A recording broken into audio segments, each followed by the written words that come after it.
You are trying to be right. Then he pointed to my account balance. Stop. Listen to this before you hold your next losing trade. The market moved against me, red candles, fast. My trade was losing, but I didn't want to exit. I kept thinking, it will come back. So I held and held. My loss kept growing. Suddenly, the room went quiet. George Soros appeared next to me. He looked at the chart, then looked at me and said, "I am only rich because I know when I am wrong."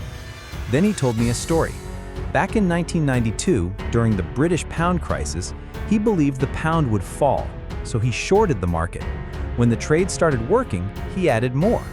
And when he was wrong, he exited fast.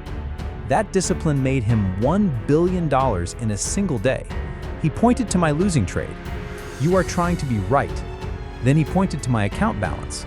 But trading is about survival. He moved the cursor to the exit button. Cut the loss, protect your capital, wait for the next opportunity. I took a deep breath and I closed the trade. Small loss, account safe. That's when I understood the rule. Cut losses quickly, go big when you're right. Do you cut losses fast or hold and hope? Comment, cut or hold. Like, share, and subscribe for more disciplined trading lessons.